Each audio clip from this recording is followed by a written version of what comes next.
Hello students, SB ইনস্টিটিউটের YouTube চ্যানেলে তোমাদের সবাইকে স্বাগত জানাই। আমি সুদেশনা বিশ্বাস। আজকে আবারও চলে এসেছি ভূগোলের একটা গুরুত্বপূর্ণ এমসিকিউ সেশন নিয়ে। তোমরা প্রত্যেকেই জানো সামনে রয়েছে কিন্তু প্রচুর সরকারি চাকরির পরীক্ষা, এবং তার জন্য যাতে তোমাদের প্রস্তুতিটা আরও ভালোভাবে হতে পারে এই কারণে এসবি ইনস্টিটিউটের এই ইউটিউব চ্যানেলে শুরু হয়ে গেছে কিন্তু প্রত্যেকটি বিষয়ের ওপরে এমসিকিউ সেশন। যারা এখনো পর্যন্ত এসবি ইনস্টিটিউটের ইউটিউব চ্যানেলটিকে সাবস্ক্রাইব করনি তারা অতি সত্বর এসবি ইনস্টিটিউটের ইউটিউব চ্যানেলটিকে সাবস্ক্রাইব করো। চলো আজকে আর সময় নষ্ট না করে দেখে নেব গুরুত্বপূর্ণ ভূগোল থেকে কি কি প্রশ্ন আজকে রয়েছে ক্লাসে। দেখো, সবার প্রথমে রয়েছে সিনটেক্সিয়াল বাঁক কোন হিমালয়ে দেখা যায়। সিনটেক্সিয়াল বাঁক কোন হিমালয়ে দেখা যায়, এটা হচ্ছে প্রথম প্রশ্ন। অপশন এ তে রয়েছে টেথিস হিমালয়, বি আছে হিমাদ্রি হিমালয়, সি আছে হিমাচল হিমালয়, ডি আছে শিবালিক হিমালয়। এই কোশ্চেনটির সঠিক উত্তর হচ্ছে হিমাদ্রি হিমালয়। সিনটেক্সিয়াল বাঁক দেখতে পাওয়া যায় কোথায়? হিমাদ্রি হিমালয়। এবার তোমাদের জন্য কিছু গুরুত্বপূর্ণ তথ্য রয়েছে, সেটা দেখে নি। সেটা কি কি দেখো, সিনটেক্সিয়াল বাঁক এটা হচ্ছে হিমালয়ের পূর্ব দিক এবং পশ্চিম দিকে হিমালয় বাঁক নিয়ে দক্ষিণ দিকে নেমে এসেছে। এইটা হচ্ছে সিনটেক্সিয়াল বাঁক, যেটাকে দেখতে অনেকটা চুলের কাটার মতো হয়। এই সিনটেক্সিয়াল বাঁকে দেখো কোন কোন জায়গা রয়েছে। একটা রয়েছে নামচা বারোয়া, একটা জায়গা হচ্ছে অরুণাচল প্রদেশের নামচা বারওয়া। এখানে একটা সিনটেক্সিয়াল বাঁক রয়েছে। এখান থেকে কিন্তু হিমালয় কি করেছে? দক্ষিণ দিকে নেমে এসেছে, অর্থাৎ এখান থেকে চুলের কাটার মতন বাঁক নিয়ে হিমালয় কোথায় নেমে এসেছে? দক্ষিণ দিকে নেমে এসেছে। এটা কোথা থেকে হয়েছে এই বাঁকটা? এটা হয়েছে কিন্তু অরুণাচল প্রদেশের নামচা বারোয়া থেকে। আর তোমরা প্রত্যেকেই জানো অরুণাচল প্রদেশের নামচা বারোয়া এটা কোন হিমালয়ের অন্তর্গত? এটা কিন্তু হিমাদ্রি হিমালয়ের অন্তর্গত। এছাড়াও দেখো এখানে রয়েছে নাঙ্গা পর্বত। এখানে কি পর্বত রয়েছে? নাঙ্গা পর্বত। কোথায় আছে? জম্মু কাশ্মীরে রয়েছে নাঙ্গা পর্বত। এই নাঙ্গা পর্বতের কাছেও কিন্তু আমরা দেখতে পাবো হিমালয়ের এখানেও কিন্তু একটা দক্ষিণমুখী বাঁক রয়েছে, সেটাকে আমরা বলবো সিনটেক্সিয়াল বাঁক। এটা পশ্চিম দিকে আছে আর এটা পূর্ব দিকে আছে। আর পর্বত দুটো কি কি? একটা আছে নাঙ্গা পর্বতে, একটা আছে নামচা বারোয়া পর্বতে। এই দুটো জায়গায় অর্থাৎ জম্মু কাশ্মীর আর অরুণাচল প্রদেশে রয়েছে কিন্তু দুটো পর্বত শৃঙ্গ, যার মধ্যে জম্মু কাশ্মীরে আছে নাঙ্গা পর্বত শৃঙ্গ এবং পূর্ব দিকে অরুণাচল প্রদেশে আছে নামচা বারোয়া পর্বত শৃঙ্গ। ঠিক এখান থেকেই চুলের কাটার মতন বাঁক নিয়ে হিমালয় নেমে এসেছে কিন্তু দক্ষিণ দিকে। এই জন্য এটাকে সিনটেক্সিয়াল বাঁক বলা হয়। আর এটা কোন হিমালয়ে রয়েছে? এটা কিন্তু হিমাদ্রি হিমালয়ে রয়েছে, কারণ এই দুটো শৃঙ্গ, এই যে নাঙ্গা আর নামচা বারোয়া, দুটোই কিন্তু হিমাদ্রি হিমালয়ের অন্তর্গত। দেখা যাক পরবর্তী প্রশ্ন কি বলছে। ভারতের বৃহত্তম উপত্যকা কোনটি? অপশন এ তে আছে চৌখা, বি তে আছে পাটলি, সি তে আছে কোটা, ডি তে আছে দেরাদুন। তাহলে দেখো এখান থেকে সঠিক উত্তর কি হবে? এখান থেকে সঠিক উত্তর হচ্ছে ডি। ভারতের সব থেকে বৃহত্তম উপত্যকা হচ্ছে দেরাদুন উপত্যকা। যে উপত্যকাটা অবস্থিত কাদের মধ্যে? উপত্যকাটি অবস্থিত হিমাচল, হিমালয় এবং শিবালিক হিমালয়ের মধ্যে। হিমাচল হিমালয় আর শিবালিক হিমালয়ের মধ্যে কি রয়েছে? হিমাচল হিমালয় আর শিবালিক হিমালয়ের মধ্যে রয়েছে ভারতের বৃহত্তম উপত্যকা, সেটা হচ্ছে দেরাদুন। আর এইখানটাতে আমাদের আরো একটা গুরুত্বপূর্ণ প্রশ্ন আসে, হিমাচল হিমালয় আর শিবালিক হিমালয় এই দুটোর মাঝখানে মধ্যবর্তী অঞ্চলকে বা উপত্যকাকে কি বলা হয়? তখন আমরা বলবো কিন্তু কি বলা হয়? দুন বলা হয়। আর যত দুন আছে মানে যত উপত্যকাগুলো রয়েছে তাদের মধ্যে সব থেকে বৃহত্তম উপত্যকা হচ্ছে দেরাদুন। আর এই দেরাদুন অবস্থিত কোথায়? তোমরা সকলেই জানো এটা অবস্থিত কিন্তু উত্তরাখণ্ডে। তাহলে দেরাদুন কোথায় রয়েছে? উত্তরাখণ্ডে রয়েছে। তারপরের প্রশ্ন দেখো, বলছে রোটাং গিরিপথ কোন রাজ্যে অবস্থিত? অপশন এ তে রয়েছে উত্তরাখণ্ড, বি তে আছে হিমাচল প্রদেশ, সি আছে অরুণাচল প্রদেশ, ডি আছে লাদাখ। তাহলে দেখো রোটাং গিরিপথ কোথায় অবস্থিত? অপশন বি হিমাচল প্রদেশে অবস্থিত রোটাং গিরিপথ।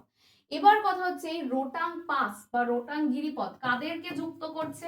এটা যুক্ত করছে কিন্তু কুলু আর লাহুল, এই দুটো জায়গাকে যুক্ত করছে কোন গিরিপথ? হিমাচল প্রদেশের রোটাং গিরিপথ। কুলু আর লাহুল বলে দুটো স্থানকে কিন্তু যুক্ত করছে, হিমাচল প্রদেশের দুটো স্থানকে যুক্ত করছে এই রোটাং গিরিপথ। পরবর্তী প্রশ্ন দেখো, বলছে যে পীরপাঞ্জাল এবং জাস্কার এর মধ্যে কোন উপত্যকা অবস্থিত? অপশন এ তে রয়েছে কুলু উপত্যকা, B Kangra, C Kashmir, D কোনোটিই নয়। পীরপাঞ্জাল এবং জাস্কার এই দুটো হচ্ছে পর্বত শ্রেণী। এই পর্বত শ্রেণী দুটোর মধ্যে অবস্থিত যে উপত্যকাটা সেটার নাম হচ্ছে কাশ্মীর উপত্যকা, যেটাকে আমরা ভূস্বর্গ বলে থাকি এই কাশ্মীর ভ্যালিকে বা কাশ্মীর উপত্যকাকে। এই কাশ্মীর উপত্যকাটা কিন্তু অবস্থিত পীরপাঞ্জাল আর জাস্কার এই দুটো পর্বত শ্রেণীর মাঝখানে। আর এই কাশ্মীর উপত্যকাতে কিন্তু একটা বিশেষ মাটি আছে, সেই মাটিটির নাম হচ্ছে কারেওয়া মাটি। কারেওয়া মাটি। আর এই কারেওয়া মাটি কিসের জন্য বিখ্যাত? ভারতের মধ্যে একমাত্র উন্নত গুণগত মানের জাফরান চাষ হয় কিন্তু এই কাশ্মীর ভ্যালিতে। সেটা কোন মাটিতে চাষ হয়? কারেওয়া বলে এক ধরনের পলি মাটি আছে, যেটা নদী এবং হিমবাহের সঞ্চয় কার্যের ফলে তৈরি হয়েছে। সেই কারেওয়া মাটিতে কিন্তু জাফরান চাষ হয় এই কাশ্মীর ভ্যালিতে। আর এই কাশ্মীর ভ্যালির প্রাকৃতিক সৌন্দর্য এতটাই অপূর্ব যে এটাকে কিন্তু ভূস্বর্গ হিসেবে ডাকা হয়। তাহলে এবার অবস্থানটা একটু যদি দেখে নিই, কাশ্মীর ভ্যালি কোথায় রয়েছে। দেখো কাশ্মীর ভ্যালি কিন্তু এই রকম জায়গাতে রয়েছে। কাশ্মীর ভ্যালির ওপরে রয়েছে কে? জাস্কার বলে পর্বত শ্রেণী, এবং নিচে রয়েছে কিন্তু পীর পাঞ্জাল পর্বত শ্রেণী। তাহলে জাস্কার এবং পীর পাঞ্জালের মধ্যবর্তী স্থানে অবস্থিত গুরুত্বপূর্ণ একটা উপত্যকা কিন্তু এই কাশ্মীর উপত্যকা বা কাশ্মীর ভ্যালি। এটা সবসময় মনে রাখবে, ওপরে এটা হচ্ছে জাস্কার আর এখানে আছে পীর পাঞ্জাল, এই দুটোর মধ্যবর্তী স্থানে কি রয়েছে?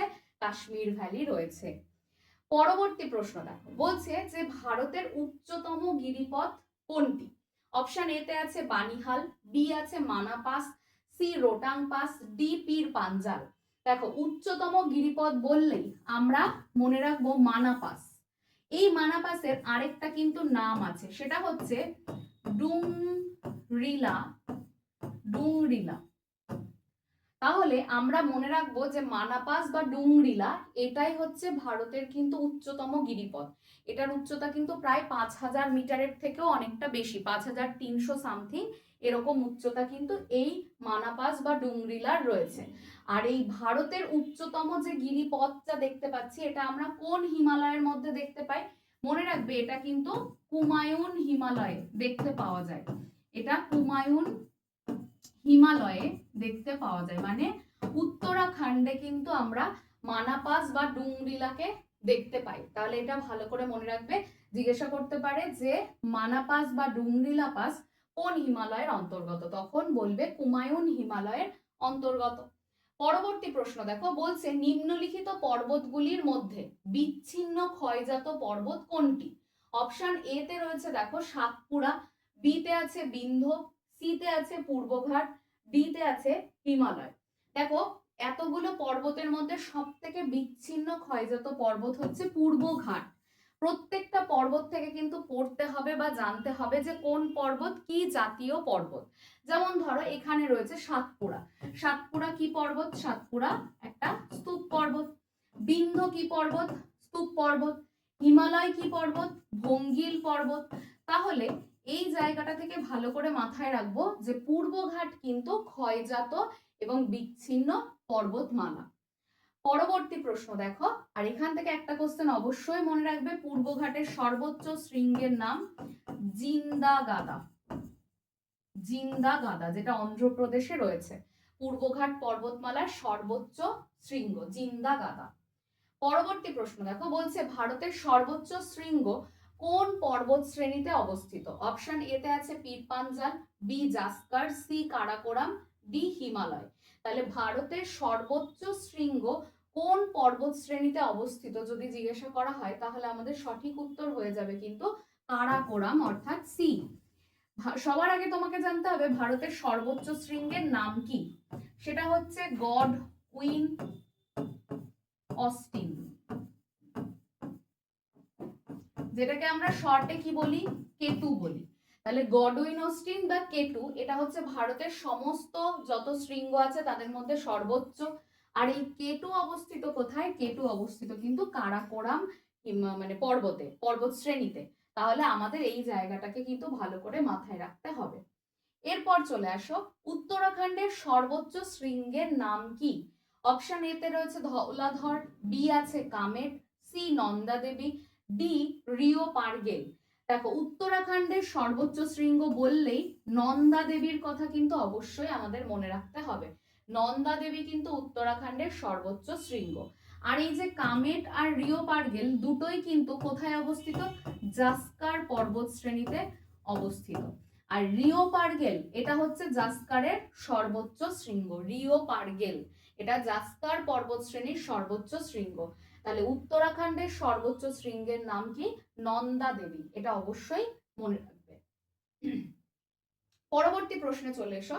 দেখো বলছে কাঞ্চনজঙ্ঘা কোন রাজ্যে অবস্থিত? আমরা প্রত্যেকেই জানি যে ভারতে যদি বলা হয়, ভারতে হিমালয়ের সর্বোচ্চ শৃঙ্গ যদি বলা হয় তাহলে কি উত্তর হবে? অবশ্যই কাঞ্চনজঙ্ঘা হবে। আর যদি বলে ভারতের সর্বোচ্চ শৃঙ্গ, কিছু মেনশন করেনি তোমাকে, তাহলে তোমার সঠিক উত্তর কি হয়ে যাবে? গডউইন অস্টিন বা কেটু হয়ে যাবে। মনে রাখবে আমাদের উত্তর ভারতে দুটো প্রধান পর্বত শ্রেণী আছে, একটা হচ্ছে হিমালয় যেটা সর্বোচ্চ পর্বত শ্রেণী, আর আরেকটা হচ্ছে কারাকোরাম। তা এই যে কেটু বলে যে পর্বত শৃঙ্গটা সেটা কোথায় অবস্থিত? কেটু কিন্তু কারাকোরামে অবস্থিত। আর কাঞ্চনজঙ্ঘা কোথায় অবস্থিত? কাঞ্চনজঙ্ঘা কিন্তু হিমালয়ে অবস্থিত। তাহলে এখান থেকেই পরিষ্কার হয়ে গেল, কারাকোরামের যদি বলা হয় ভারতের সর্বোচ্চ শৃঙ্গ তাহলে কেটু, কিন্তু কেটু তো হিমালয়ে নেই। কেটু কোথায় রয়েছে? কারাকোরাম পর্বত শ্রেণীতে রয়েছে। আর যদি বলে ভারতে হিমালয়ে অবস্থিত সর্বোচ্চ শৃঙ্গ, তখন কিন্তু কি হয়ে যাবে? কাঞ্চনজঙ্ঘা হয়ে যাবে। আর যদি সারা পৃথিবীর র্যাঙ্কে আমরা সাজাই তাহলে আমরা দেখতে পাবো সবার প্রথমে আছে মাউন্ট এভারেস্ট, তারপর আছে কেটু, আর তারপরে রয়েছে কাঞ্চনজঙ্ঘা। তাহলে তৃতীয় উচ্চতম শৃঙ্গ পৃথিবীর কোনটা? কাঞ্চনজঙ্ঘা। তাহলে কাঞ্চনজঙ্ঘা কোন রাজ্যে অবস্থিত? অপশন ডি সিকিমে অবস্থিত কিন্তু এই কাঞ্চনজঙ্ঘা, যেটা আমাদের ভারতবর্ষের সাথে নেপালের সীমান্ত গঠন করতে সাহায্য করছে। তারপরের প্রশ্নটা দেখো, বলছে শিবালিক হিমালয়ের পাদদেশে শিলাখণ্ড, নুড়ি, পলি এই সমস্ত কিছু সঞ্চিত হয়ে ঢেউ খেলানো যে অনুর্বর সমভূমি রয়েছে, তৈরি হয়েছে, তাকে কি বলা হয়? অপশন এতে আছে তরাই, B Bhabar, C Dooars, D খাদার। এখানে দেখো সঠিক উত্তর জানার জন্য তোমার এই ছবিটা সব থেকে ভালো হেল্প করবে। এটা হচ্ছে শিবালিক হিমালয়ের ছবি। শিবালিক হিমালয়ের পাদদেশে এই যে অসংখ্য নুড়ি, কাকর এই সমস্তগুলো যে সঞ্চিত হয়েছে, এখানে এইটা সঞ্চিত হয়ে কি তৈরি করেছে? ভাবর তৈরি করেছে। তাহলে এই শিবালিক হিমালয় থেকে যত নদী, নুড়ি, কাকর এগুলোকে বয়ে নিয়ে আসে, সব এনে কোথায় জমা করে? শিবালিক হিমালয়ের পাদদেশে জমা করে। এবং এখানে যে ভূমিভাগটা ঢেউ খেলানো তৈরি হয় তাকে কি বলা হয়েছে? ভাবর। ভাবরের পরে দেখো একটা স্যাঁতস্যাঁতে বনভূমি বা অরণ্য দ্বারা আবৃত জায়গা, এটাকে কি বলা হচ্ছে? তরাই বলা হচ্ছে। তারপরের অংশে দেখো এখানে রয়েছে গাঙ্গেয় অববাহিকা বা গঙ্গা নদী। তা গাঙ্গেয় অববাহিকাতে নদীর একদম দুপাশে নতুন পলি দ্বারা গঠিত জায়গাকে কি বলা হচ্ছে? খাদার বলা হচ্ছে। আর এর থেকে দেখো আরেকটু যদি দূরে দেখি আমরা, নদীর দুটো পাশে তো খাদার আছে, তার থেকে যদি দূরের অংশটাতে দেখি তাহলে কি দেখতে পাবো? আমরা ভাঙ্গার দেখতে পাবো। তাহলে সব থেকে ভালোভাবে মনে রাখবে যে শিবালিক হিমালয়ের পাদদেশ থেকে শুরু হয়ে যাচ্ছে কিন্তু গাঙ্গেয় সমভূমি। আর এর মধ্যে আমরা প্রথমে ভাবরকে দেখতে পাই, তারপর তরাইকে দেখতে পাই, তারপর আমরা নদীর দুপাশে নবীন পলি দ্বারা গঠিত অঞ্চল অর্থাৎ খাদার দেখতে পাই। আর নদীর দুপাশে দেখো মানে খাদার থেকে কিছুটা দূরে, নদীর দুপাশে কিন্তু খাদার থেকে দূরে একটু ভেতরের দিকে, যেখানে প্রত্যেক বছর বন্যা হয় না বা বন্যার জল ওঠে না, সেখানে প্রাচীন পলিগঠিত অঞ্চলকে কি বলা হচ্ছে? সেটাকে বলা হচ্ছে কিন্তু ভাঙ্গার। এটা কিন্তু মনে রাখবে, এটা হচ্ছে প্রাচীন পলিগঠিত অঞ্চল। এটাতে প্রত্যেক বছর কিন্তু নতুন নতুন পলি সঞ্চিত হয় না। আর খাদাড়ে কিন্তু প্রত্যেক বছর একদম নদীর দুপাশে হওয়ায় প্রত্যেক বছর কিন্তু পলি সঞ্চিত হয়ে এই জায়গাটা তৈরি হয়। পরবর্তী প্রশ্ন দেখো কি বলছে, অমরকণ্টক শৃঙ্গ কোন পর্বতে অবস্থিত? অপশন এ তে আছে মহাদেব, বি তে আছে সাতমালা, সি আছে মহাকাল, ডি আছে বিন্ধ্য। তাহলে অমরকণ্টক শৃঙ্গ এটা কিন্তু কোথায় অবস্থিত? মহাকাল পর্বতে অবস্থিত। আর এই সাতপুরা বলে যে পর্বতটা রয়েছে তারই সংলগ্ন অঞ্চল হচ্ছে, সংলগ্ন অঞ্চলে রয়েছে মহাদেব পর্বত আর মহাকাল পর্বত। তাহলে সাতপুরা বলে যে পর্বত দেখতে পাই তারই সংলগ্ন অঞ্চলে আরো দুটো পর্বত রয়েছে, একটা হচ্ছে মহাদেব, একটা হচ্ছে মহাকাল। আর সাতমালা পাহাড় কোথায় আছে? সাতমালা পাহাড় আছে কিন্তু তেলেঙ্গানাতে। কোথায় আছে? তেলেঙ্গানাতে সাতমালা পাহাড় আছে। আচ্ছা, বিন্ধ্য পর্বত এটা যদি আমরা দেখি এটা কি ধরনের পর্বত, তোমরা কমেন্ট সেকশনে জানাবে যে বিন্ধ্য কি ধরনের পর্বত। আর বিন্ধ্যর সর্বোচ্চ শৃঙ্গের নাম কি? এই দুটো কোশ্চেন তোমরা কিন্তু কমেন্টে অবশ্যই জানাবে। পরের প্রশ্ন দেখো, বলছে নিম্নলিখিত কোন মালভূমিতে ডেকান ট্র্যাপ দেখা যায়? সবার আগে তোমাদেরকে এটা জানতে হবে যে ডেকান ট্র্যাপ কথাটার অর্থটা কি। ডেকান ট্র্যাপ কথার অর্থ হচ্ছে সিঁড়ির মতো ধাপযুক্ত ভূমিরূপ। যে সমস্ত জায়গাতে খুব শান্তভাবে, ধরো পৃথিবীর মানে কোনো একটা জায়গায় শিলাস্তরে কোনো ফাটল তৈরি হয়েছে, সেই ফাটল বরাবর ভূগর্ভের যে ম্যাগমা সেটা ধীরে ধীরে শান্তভাবে বাইরে বেরিয়ে আসছে, এসে লাভা রূপে বাইরে বেরিয়ে আসার পর এক একবার এক একটা স্তর তৈরি করছে। মানে একবার লাভা বেরোলো, আবার হয়তো কিছুদিন পরে গিয়ে আবার সেখান থেকে বিদার অগ্নুদ্গম, মানে শান্তভাবে অগ্নুদ্গমের ফলে কোনো ফাটল দিয়ে আবার হয়তো ম্যাগমা বেরিয়ে আসলো। এইভাবে লাভাগুলো প্রতিনিয়ত মাটির উপরিভাগে সঞ্চয় হয়ে হয়ে যে স্তরযুক্ত বা ধাপযুক্ত ভূমিরূপ তৈরি করে তাকে আমরা কি বলি? ডেকান ট্র্যাপ বলি। তাহলে ডেকান ট্র্যাপ কোথায় দেখা যায়? যে সমস্ত জায়গাতে বিদার অগ্নুদ্গম হয় সেখানে ডেকান ট্র্যাপ দেখা যায়। অপশন এ তে আছে দেখো কর্ণাটক, বি আছে তেলেঙ্গানা, সি আছে মহারাষ্ট্র, ডি আছে মালব। তাহলে এখানে সব থেকে ভালো ডেকান ট্র্যাপ আমরা কোন মালভূমিতে দেখতে পাই? মহারাষ্ট্র মালভূমিতে।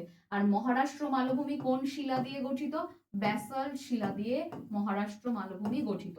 এখানে কিন্তু পুরোটাই হচ্ছে ব্যাসল্ট শিলা দিয়ে গঠিত, তার জন্য এখানে কিন্তু আমরা ডেকান ট্র্যাপের উপস্থিতি বা সিঁড়ির ধাপের মতন ভূমিরূপের উপস্থিতি দেখতে পাই।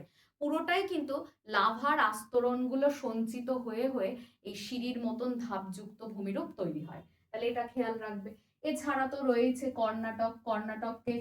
কর্ণাটক কিন্তু গ্রানাইট আগ্নেয় শিলা দ্বারা গঠিত। তেলেঙ্গানা আছে, তেলেঙ্গানা গ্রানাইট এবং নিজ দ্বারা গঠিত। মালব মালভূমি এটাও তো লাভা গঠিত এক ধরনের মালভূমি, যেখানে ব্যাসাল শিলার উপস্থিতি বেশি। তাহলে এই বিষয়গুলো কিন্তু অবশ্যই তোমরা ভালো করে দেখবে। তাহলে ডেকান ট্র্যাপ দেখতে পাওয়া যাচ্ছে কোথায়? মহারাষ্ট্র মালভূমিতে। আর এখান থেকে আরেকটা জিনিস, আরো কয়েকটা তথ্য তোমাদের বলে রাখি। কর্ণাটক মালভূমির সর্বোচ্চ শৃঙ্গের নাম মুলানগিরি। তেলেঙ্গানা মালভূমিতে কোনো শৃঙ্গর উপস্থিতি নেই, এখানে সাতমালা পাহাড় আছে। আর মহারাষ্ট্র মালভূমিতে আমরা কি দেখতে পাচ্ছি? মহারাষ্ট্র মালভূমির সর্বোচ্চ শৃঙ্গের নাম কি? কলসুবাই। এই কোশ্চেন গুলো তোমরা এর সাথে অ্যাড অন হিসেবে পড়ে রাখবে যে কর্ণাটক মালভূমি গ্রানাইট শিলা দিয়ে গঠিত, এটা কোন রাজ্যে আছে? কর্ণাটকে আছে। আর এর সর্বোচ্চ শৃঙ্গ মুলানগিরি। তেলেঙ্গানা মালভূমি কোথায় আছে? তেলেঙ্গানাতেই আছে। এখানে কোনো শৃঙ্গ নেই, এখানে একটা পাহাড় আছে যার নাম সাতমালা পাহাড়। আর মহারাষ্ট্র মালভূমি ব্যাসাল্ট শিলা দ্বারা গঠিত, কলসুবাই। আর মালব মালভূমিটা মনে রাখবে, এটা কিন্তু একটা লাভা গঠিত মালভূমি। তাহলে এই কয়েকটা বিষয় কিন্তু অবশ্যই খেয়াল রাখবে। দেখো আজকের যে ভূগোলের ক্লাসটা, এমসিকিউ ক্লাসটা, সেটা এই পর্যন্তই।